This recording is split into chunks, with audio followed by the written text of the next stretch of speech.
ರವೀಂದ್ರ ರೇಷ್ಮೆ ಸರ್, ಅಧಿಕಾರಸ್ಥ ರಾಜಕಾರಣಿಗಳ ಸಾರ್ವಜನಿಕ ಬದುಕಿಗೆ ಸಂಬಂಧಪಟ್ಟಂತೆ ಸಮಾಜವಾದಿಗಳದ್ದು ಒಂದು ವೈರುಧ್ಯ ಇದೆ. ಜವಾಹರ್ಲಾಲ್ ನೆಹರು ಜೀವಿತ ಕಾಲದಲ್ಲೇ ಅವರ ಕಟು ಟೀಕಾಕಾರರಾಗಿದ್ದ ರಾಮ್ ಮನೋಹರ್ ಲೋಹಿಯಾ ಅವರೇ ಇವತ್ತು ನಮ್ಮ ಸಮಾಜವಾದಿಗಳಿಗೆಲ್ಲ ಸ್ಫೂರ್ತಿ ಕೇಂದ್ರ, ಅವರೇ ಆದರ್ಶಗಳೇ ಎಲ್ರಿಗೂ ಲೋಹಿಯಾ ಅಂತ. ಲೋಹಿಯಾ ಅವರು ಒಂದು ಪುಸ್ತಕ ಬರೆದಿರ್ತಾರೆ 25,000 rupees per day ಅಂತಂದ್ಬಿಟ್ಟು. ಈ ಭಾರತದ ಪ್ರಧಾನಮಂತ್ರಿಯನ್ನು ನಾವು ದಿನಕ್ಕೆ 25,000 ಖರ್ಚು ಮಾಡಿಬಿಟ್ಟು ಸಾಕ್ತಾ ಇದ್ದಾವೆ, ಇಂಥ ದುಬಾರಿ ಐಷಾರಾಮಿ ಬದುಕು ನಡೆಸ್ತಾರೆ ಅಂತ ಬರೆದಿದ್ರು.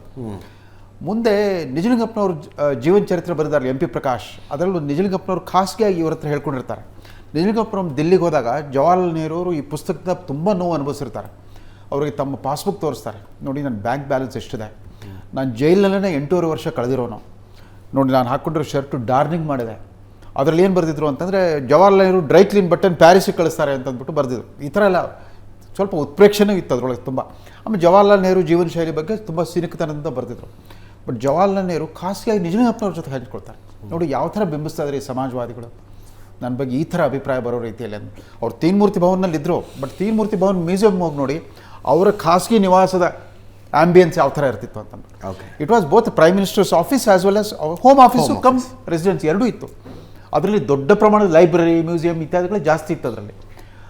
ಬಟ್ ಆ ಇಡೀ ಅವ್ರ ತಲೆಮಾರಿನವ್ರು ಆ ಥರ ಇದ್ದರು, ಸರಳತೆ, ನಿರಾಡಂಬರತೆ ಮತ್ತು ವಿನಮ್ರತೆಯನ್ನು ಅದನ್ನೊಂದು ಡ್ರೆಸ್ ಕೋಡ್ ಆ್ಯಂಡ್ ಒಂಥರ ಕೋಡ್ ಆಫ್ ಕಾಂಡಕ್ಟ್ ಅನ್ನೋ ಥರ ಎಲ್ಲರೂ ಅನುಸರಿಸ್ತಾರೆ, ವಿರೋಧ ಪಕ್ಷದವರು, ಆಳು ಪಕ್ಷದವರು. ಬಟ್ ಈಗಿನ ತಲೆಮಾರು ಇದೆಯಲ್ಲ, ಸಿದ್ದರಾಮಯ್ಯನವ್ರ ವೈಯಕ್ತಿಕ ಆಸಕ್ತಿ ಅಲ್ಲ ಸರ್, ವೈಯಕ್ತಿಕ ಆಸಕ್ತಿ ಅಲ್ಲ. ಅವ್ರು ಇವತ್ತು ಅವರೊಂದು ಅದೊಂದು ವಾಚ್ ಒಂದು ಬಿಟ್ರೆ, ಹುಬ್ಲೆಟ್ ವಾಚ್ ಒಂದು ಬಿಟ್ರೆ ಇನ್ಯಾವುದು ಸಮಸ್ಯೆ ಬರಲಿಲ್ಲ. ಸರ್ಕಾರದ ನೀತಿ ಈ ಥರದ ಬರಗಾಲ ಮತ್ತು ಇದು ಬಂದಾಗ ದೇವರಾಜ ಅರಸು ಸರ್ಕಾರ 8 ವರ್ಷ ಇತ್ತಲ್ಲ, ಹೌದು, ಸರ್ವಶ್ರೇಷ್ಠ ಆರ್ಥಿಕ ತಜ್ಞ MY ಗೋರ್ಪಡೆಯವರೇ ಆರ್ಥಿಕ ಸಚಿವರು, DM ನಂಜುಂಡಪ್ಪನವರು ಆರ್ಥಿಕ ಸಲಹೆಗಾರರು.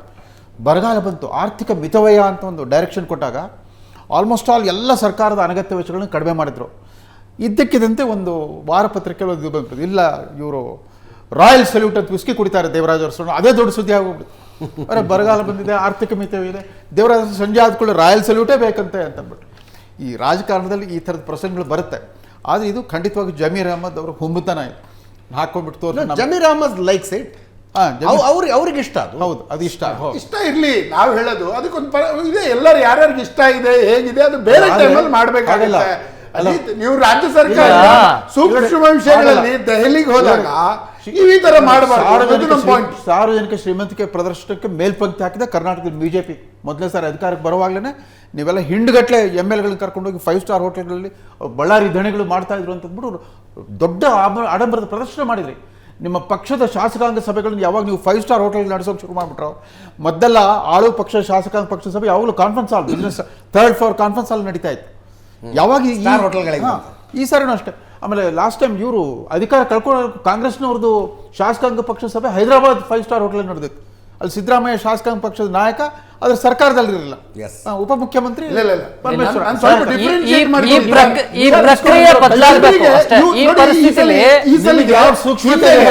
ವ್ಯತ್ಯಾಸ ನಾನು ಹೇಳೋದೇನು ಗೊತ್ತಾ ಸರ್, ಈ ಸಲ ಮತ್ತು ಹಿಂದೆ ಇರುವಂತ ವ್ಯತ್ಯಾಸ ಬೇರೆ ಇದೆ ಸರ್.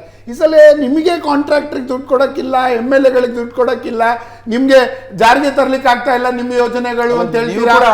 ಈಗ ನೀರಿನ ಸಮಸ್ಯೆ, ಇದೆಲ್ಲವನ್ನ ನೀವೇ ಹೇಳಿದ್ದು. ಕಾಂಗ್ರೆಸ್ ಪಾರ್ಟಿಯ ರಾಜ್ಯ ಸರ್ಕಾರದ ಮಂತ್ರಿಗಳು ಹೇಳಿರುವಂತ ನಾವು ಹೇಳಿರುವಂತದ್ದಲ್ಲ. ನೀವು ಯೋಜನೆಗಳ ವಿಷಯ ಮಾಡಿ, ಒಬ್ಬ ಮುಖ್ಯಮಂತ್ರಿಯಾಗಿ ಒಂದು ಪ್ರವಾಸಕ್ಕೆ, ಒಂದು ಪ್ರಯಾಣಕ್ಕೆ ವಿಮಾನ ಉಪಯೋಗಿಸಿದ್ರೆ ನೀವು ಅದನ್ನು ದೊಡ್ಡದಾಗಿ ನೀವು ಬಿಂಬಿಸ್ತಾ ಇರ್ತಕ್ಕಂಥದ್ದು ನಾಚಿಕೆ. ಇನ್ನೂ ಪಾಯಿಂಟ್ ಆಗ್ತಾ ಇಲ್ಲ. JDS ಕುಟುಂಬ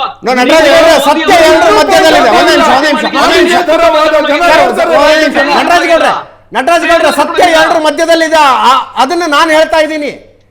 ಬಿಜೆಪಿ ಕುಟುಂಬನೇ ಪ್ರಧಾನಮಂತ್ರಿಗಳನ್ನ ಮೀಟ್ ಮಾಡ್ತು. ಅಜಿತ್ ಅವರೇ, JDS ಕುಟುಂಬ ಪ್ರಧಾನಮಂತ್ರಿಗಳನ್ನ ಮೀಟ್ ಮಾಡ್ತು. ಏನ್ ಟ್ರೈನ್ ಅಲ್ಲಿ ಹೋಗಿದ್ರು ಅವರು? ನಟರಾಜ್ ಗೌಡ್ರ JDS ಕುಟುಂಬ ಅಲ್ಲ, ನೀವು ಹೋಗಿ ಬನ್ನಿ, ನಮ್ದೇನ್ ಅಬ್ಜೆಕ್ಷನ್ ಇಲ್ಲ. ಸ್ವಲ್ಪ ಅರ್ಥ ಮಾಡ್ಕೊಳ್ಳಿ, ಸೂಕ್ಷ್ಮತೆ ಅರ್ಥ ಮಾಡ್ಕೊಳ್ಳಿ. ನೀವು ಚಾರ್ಟೆಡ್ ಫ್ಲೈಟ್ ಅಲ್ಲಿ ಹೋಗಿ ಬನ್ನಿ ಸ್ವಾಮಿ. ಸರ್ಕಾರದ ಪರಿಸ್ಥಿತಿ ಏನಿದೆ ಅಂತ ಮನಸ್ಸಿನಲ್ಲಿ ಅವಲೋಕನ ಮಾಡ್ಕೊಳ್ಳಿ, ಆತ್ಮಸಾಕ್ಷಿಗೆ ಉತ್ತರ ಕೊಡ್ರಿ. ಜನತೆ ವಿತಂಡವಾದ ಮಾಡೋದ್ರಿಂದ ಯಾವ ಸಾಧನೆನೂ ಆಗಲ್ಲ. ನೀವು ಹೋಗಿ ಬನ್ನಿ, ಯಾರು ಬೇಡ ಅಂದಿಲ್ಲ. ನಾನು ಹೇಳ್ತೀನಿ ಕೇಳಿ, ಪ್ರದರ್ಶನಕ್ಕೆ ಇದೆಯಲ್ಲ, ಇವತ್ತಿನ ರಾಜ್ಯದ ಪರಿಸ್ಥಿತಿ ಏನಿದೆ ಒಂದು ಚೂರು ಆಲೋಚನೆ ಮಾಡ್ಕೊಂಡ್ರೆ ಅದಕ್ಕೊಂದು ಬೆಲೆ ಬರ್ತದೆ. ಮಾಧ್ಯಮದ ಮುಂದೆ ನಾವು ಮಾತಾಡ್ತಾ ಇದೀವಿ, ನಮ್ಮ ನೈತಿಕತೆಯನ್ನು ನಾವು ಯೋಚನೆ ಮಾಡ್ಬೇಕಾಗ್ತದೆ. ನಟರಾಜ್ ಗೌಡ್ರು ಇನ್ನೊಂದು ಓಡಾಡ್ತಾರೆ, ನಾವು ಬೇಡ ಅಂದಿದೀವ? ಬೇಡ ಅಂದಿದೀವ? ಯಾರು ಬೇಡ ಅಂದಿಲ್ಲ. ನಟರಾಜ್ ಗೌಡ್ರು ಮಾತಾಡ್ಬೇಕಾದ್ರೆ ಏನ್ ಮಾತಾಡ್ತಾ ಇದೀವಿ ಅನ್ನೋದನ್ನ ಮನವರಿಕೆ ಮಾಡ್ಕೊಂಡು ಮಾತಾಡಿ. ಸೂಕ್ಷ್ಮತೆ ಜೊತೆಗೆ ಇನ್ನೊಂದಿದೆ, ಔಚಿತ್ಯತೆ, ಪ್ರೊಪ್ರೈಟಿ.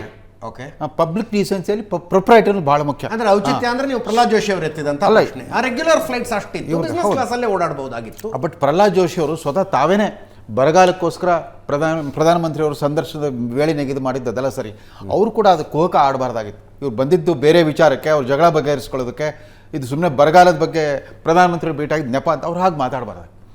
ಅವರು ಪ್ರಧಾನಮಂತ್ರಿ ತೀರಾ ಹತ್ತಿರದಲ್ಲಿರುವಂಥ ಕ್ಯಾಬಿನೆಟ್ ಸಚಿವ ಸರ್. ಅದು ಕೂಡ ಬೇರೆ ಸಂದರ್ಭಗಳಲ್ಲಿ ಮಾಧ್ಯಮಗಳು ಯಾವತ್ತಾರು ಚಕಾರ ಎತ್ತಿದ್ಯಾ? 1.5 ಕೋಟಿ ಖರ್ಚು ಮಾಡಿ ಸರ್, ಒಂದು ನಿಮಿಷ, 1.5 ಕೋಟಿ ಖರ್ಚು ಮಾಡಿ ವಿಧಾನಸೌಧದಲ್ಲಿ DK ಶಿವಕುಮಾರ್ ಒಂದು ಹಾಲ್ ನಿರ್ಮಾಣ ಮಾಡ್ಕೊಂತಾರೆ ಮೀಟಿಂಗ್ಗೆ ಅಂತ. ಮಾಧ್ಯಮದವರು ಅವತ್ತು ಚಕಾರ ಎತ್ತಿದ್ರು. ಯಾಕೆ ಚಕಾರ ಎತ್ತಿದ್ರು? ಇವತ್ತಿನ ಆರ್ಥಿಕ ಪರಿಸ್ಥಿತಿ ಏನಿದೆ ಅಂತ. ಬೇರೆ ಟೈಮಲ್ಲಿ ಸಾಕಷ್ಟು ಬದಲಾವಣೆಗಳು ರಾಜ್ಯಕ್ಕೆ ಮತ್ತೆ ಮಂತ್ರಿಗಳಿಗೆ ಬೇಕು ನೋಡಿ. ಪರಿಸ್ಥಿತಿ ಸರಿ ಇಲ್ಲದಂಥ ಸಂದರ್ಭದಲ್ಲಿ 18 ಕೋಟಿನ ನೀವು ಕಾರ್ಗಳಿಗೆ ಅಂತೇಳಿ ಡ್ರಾ ಮಾಡಿದ್ರಿ ಸರ್ಕಾರದಿಂದ ಹಣನ. ಅವತ್ತು ಬರ ಪರಿಸ್ಥಿತಿ ಇತ್ತು. ಈಗ ನೀವು ಹೇಳಿದ್ರಿ 10 ಜನ ಯೂನಿವರ್ಸಿಟಿ ಹುಡುಗರು ಬಂದಿದ್ರು, ಸ್ಕಾಲರ್ಶಿಪ್ ಬಂದಿಲ್ಲ ಅಂತ. ಬಹುಶಃ ಆ 18 ಕೋಟಿ ಎತ್ತಿಟ್ಟಿದ್ರೆ ಸಾವಿರಾರು ಜನ ಮಕ್ಕಳು ಓದ್ಕೋತಾ ಇದ್ರು. ಸಿದ್ದರಾಮಯ್ಯನವರು ಇದೇ ಪರಿಸ್ಥಿತಿಲಿ ಇದ್ದು ಓದ್ ಬಂದವರು, ಅವ್ರು ಅದನ್ನ ಯೋಚನೆ ಮಾಡೋದು ಬೇಡವಾ? ಒಂದು ನೈತಿಕ ಚಿಂತನೆ ಬೇಡವಾ ಸರ್? ಸಮರ್ಥಿಸ್ಕೊತೀವಿ ಅಂತ ನಾವ್ ಏನೇನೋ ಸಮರ್ಥಿಸ್ಕೊಂತ ಹೋದ್ರೆ ನಾಳೆ ದಿನ ಎಲ್ಲಿಗೆ ಹೋಗಿ ನಿಲ್ತೀವಿ ಸರ್? ನಿಮ್ಗೆ ಅರ್ಥ ಆಗಿಲ್ಲ. ಅಲ್ಲಲ್ಲ, ನಿಮ್ಗೆ ಅರ್ಥ ಆಗಿಲ್ಲ. ನಟರಾಜ್ ಗೌಡ್ರ ನಾನು ಹೇಳ್ತೀನಿ ಕೇಳಿ, ನೀವು ಹೋಗಿ ಇನ್ನೊಬ್ಬರನ್ನ ಕರ್ಕೊಂಡು ನೋಡ್ರಿ. ರಾಜಗೌಡ್ರಿಗೆ ಅರ್ಥ ಆಗಿದೆಯೋ ಬಿಟ್ಟಿದೆಯೋ, ನಟರಾಜ್ ಗೌಡ್ರಿಗೆ ಅರ್ಥ ಆಗಿದೆಯೋ ಬಿಟ್ಟಿದೆಯೋ, ದುಡ್ಡನ್ನ ಬಳಸುವಾಗ ವಿವೇಚನೆ ಇರ್ಬೇಕಾಗ್ತದೆ. ನಿಮ್ ಮನೆ ದುಡ್ಡಲ್ಲ ಇದು, ಜನಗಳ ತೆರಿಗೆ ಹಣ. ವಿವೇಚನೆ ಇಟ್ಕೊಂಡು ಖರ್ಚು ಮಾಡಿ ಸ್ವಾಮಿ. ಪರಿಸ್ಥಿತಿ ಹಿಂಗಿದೆ. ವಿಷಯ ನಟರಾಜ್ ಗೌಡ್ರೆ, ಈಗ ಇಲ್ಲಿ ಚರ್ಚೆ ಆಗ್ತಾ ಇರೋದು ಸಿದ್ದರಾಮಯ್ಯ ಅವ್ರ ಬಗ್ಗೆ, ಮೋದಿ ಅವ್ರ ಬಗ್ಗೆ ಚರ್ಚೆ ಮಾತಾಡೋಣ. ಅರ್ಥ ಆಯ್ತಾ? ನೀವು ಇದು ಯಾವ ಚಿಂತನೆ? ಸಮಾಜವಾದ ಸೂಕ್ಷ್ಮತೆ ಅರ್ಥ ಆಗ್ತಾ ಇಲ್ಲ. ಇಡೀ ಕಾಂಗ್ರೆಸ್ ಪಾರ್ಟಿಗೆ ಅರ್ಥ ಆಗ್ತಲ್ಲ, ಜಮೀರ್ ಅಹಮದ್ ಮಾತ್ರ ಅಲ್ಲ. ಇದು ರೈಟ್ ಅಲ್ಲಿ ಹೋಗೋದು ಸಮಾಜವಾದ ಚಿಂತನೆ ಪ್ರಾಬ್ಲಮ್ ಇಲ್ಲ. ನಟರಾಜ್ ಗೌಡ್ರೆ ಕೇಳಿಸ್ಕೊಳ್ಳಿ, ನೀವು ಮರ್ಸಿಡೀಸ್ ಇಟ್ಕೊಂಡ್ರೆ, BMW ಇಟ್ಕೊಂಡ್ರೆ ಯಾರು ಪ್ರಾಬ್ಲಮ್ ಇಲ್ಲ. ನಾಳೆ ಸರ್ಕಾರದ ದುಡ್ಡು ಕೊಟ್ಟು ಒಂದು 7 ಕೋಟಿಯೋ 4 ಕೋಟಿಯೋ ಫರಾರಿ ತಗೊಳ್ತೀನಿ ಅಂತ ಹೇಳಿದ್ರೆ ಇಂತಹ ಪರಿಸ್ಥಿತಿಯಲ್ಲಿ ಅದು ಸಮಸ್ಯೆ. ಇವತ್ತು ಆಗ್ತಾ ಇರೋದು ಅದು. ನನ್ನ ಸಮಯ ಮುಗಿತಾ ಇದೆ. ನಟರಾಜ್ ಗೌಡ್ರು ನಟರಾಜ್ ಗೌಡ್ರು ರಾಜಗೌಡ್ರಿಗೆ ಹೇಳಿದ್ರು ನಿಮ್ಗೆ ವಿಷಯ ಅರ್ಥ ಆಗಿಲ್ಲ ಅಂತ. ರಾಜಗೌಡ್ರು ನಟರಾಜ್ ಗೌಡ್ರಿಗೆ ಹೇಳಿದ್ರು ವಿಷಯ ಅರ್ಥ ಆಗಿಲ್ಲ ಅಂತ. ಯಾರಿಗೆ ಎಷ್ಟು ಅರ್ಥ ಆಗಿದೆಯೋ ಯಾರಿಗೆ ಅಷ್ಟು ಅರ್ಥ ಆಗಿಲ್ವೋ ನನಗೆ ಗೊತ್ತಿಲ್ಲ. ಆದರೆ ಒಂದು ವಿಷಯ ಮಾತ್ರ ನನಗೆ ಸ್ಪಷ್ಟ ಆಗ್ತಾ ಇದೆ, ಇನ್ನು ಮುಂದೆ ಪ್ರೈವೇಟ್ ಜೆಟ್ಟಲ್ಲಿ ಹೋಗುವಾಗ ಮುಖ್ಯಮಂತ್ರಿಗಳು ಜಮೀರ್ ಅಹಮದ್ ಖಾನ್ರನ್ನ ಕರ್ಕೊಂಡು ಹೋಗಂಗಿಲ್ಲ. ಹೋಗಲ್ಲ. ಅಕಸ್ಮಾತ್ ಕರ್ಕೊಂಡು ಹೋದ್ರು ನಿಮ್ಮ ಮೊಬೈಲ್ ಅನ್ನ ಲಿಟ್ ಒಳಗಡೆ ಬನ್ನಿ ಅಂತ ಹೇಳ್ತಾರೆ. ಹಾಗಲ್ಲ, 2004ರಿಂದ ಶುರುವಾಯ್ತಲ್ಲ ರೆಸಾರ್ಟ್ ರಾಜಕಾರಣ ಮತ್ತು 5 ಸ್ಟಾರ್ ಹೋಟೆಲ್ ರಾಜಕಾರಣ. ಕರ್ನಾಟಕವೇ ಮೇಲ್ಪಂಕ್ತಿ ಹಾಕ್ಬಿಡ್ತು. ಯಾವುದೇ ಸಂಕೋಚ ಭಯ ಇಲ್ದೇ ತಮ್ಮ ಶ್ರೀಮಂತಿಕೆ ಆಡಂಬರದ ಪ್ರದರ್ಶನ ಶುರು ಮಾಡಿಬಿಟ್ರು ಎಲ್ಲ ಪಕ್ಷದ ರಾಜಕಾರಣಿಗಳು. ಆ ಪೊಲಿಟಿಕಲ್ ಕಲ್ಚರ್ ಇದು ತುಂಬ ವಿಷಾದನೀಯವಾಗಿದೆ. ಆಳು ವರ್ಗದ ನೀತಿ ಸಂಹಿತೆನೇ ಬೇರೆ, ಅವ್ರ ಆಚಾರ ಸಂಹಿತೆನೇ ಬೇರೆ. ಚುನಾವಣೆಗೆ ಏಕ್ದಮ್ 50 ಕೋಟಿ ಅವ್ರ ಆದಾಯ ಹೆಂಗೆ ಹೆಚ್ಚಾಗ್ತಿದೆ ಅನ್ನೋ ಪ್ರಶ್ನೆ ಕೂಡ ಯಾರೂ ಕೇಳ್ತಾ ಇಲ್ಲ. ಅಂದರೆ ಜನಶಕ್ತಿ ಅಷ್ಟು ದುರ್ಬಲ ಆಗೋಗ್ಬಿಟ್ಟೈತೆ. ಯಾಕಂದರೆ ನಮ್ಮನ್ನೆಲ್ಲ ಈಗ ಗ್ಯಾರಂಟಿ ಕಾರ್ಡ್ ಮುಲಾಜಿನಲ್ಲಿ ಸಿಗಿಸ್ಬಿಟ್ರು. ನಾವು ಪ್ರಶ್ನೆ ಮಾಡೋ ಹಾಗಿಲ್ಲ. 32 ಜನ ಬಿಲಿಯನಿಯರ್ MLAಗಳಿರುವಾಗ, ಸಚಿವರಲ್ಲೇ ಒಂದು 12 ಜನ ಬಿಲಿಯನಿಯರ್ಗಳಿರುವಾಗ ಅವ್ರು ಪಾಪ ಬಡವ್ರನ್ನ ಈಗ ಕೊಂಡ್ಕೊಂಡ್ಬಿಟ್ಟಿದ್ದಾರೆ ಗ್ಯಾರಂಟಿ ಕಾರ್ಡ್ಗಳು. ಅಂತಿಮವಾಗಿ ಹೇಳಬಹುದಾದ ಜನಶಕ್ತಿ ಸೂಕ್ಷ್ಮತೆ ಜಮೀರ್ ಅಹಮದ್ ಖಾನ್ರವ್ರು ವಿಡಿಯೋ ಮಾಡಿ ಸೋಷಿಯಲ್ ಮೀಡಿಯಾಗೆ ಹಾಕಬಾರ್ದಾಗಿತ್ತು.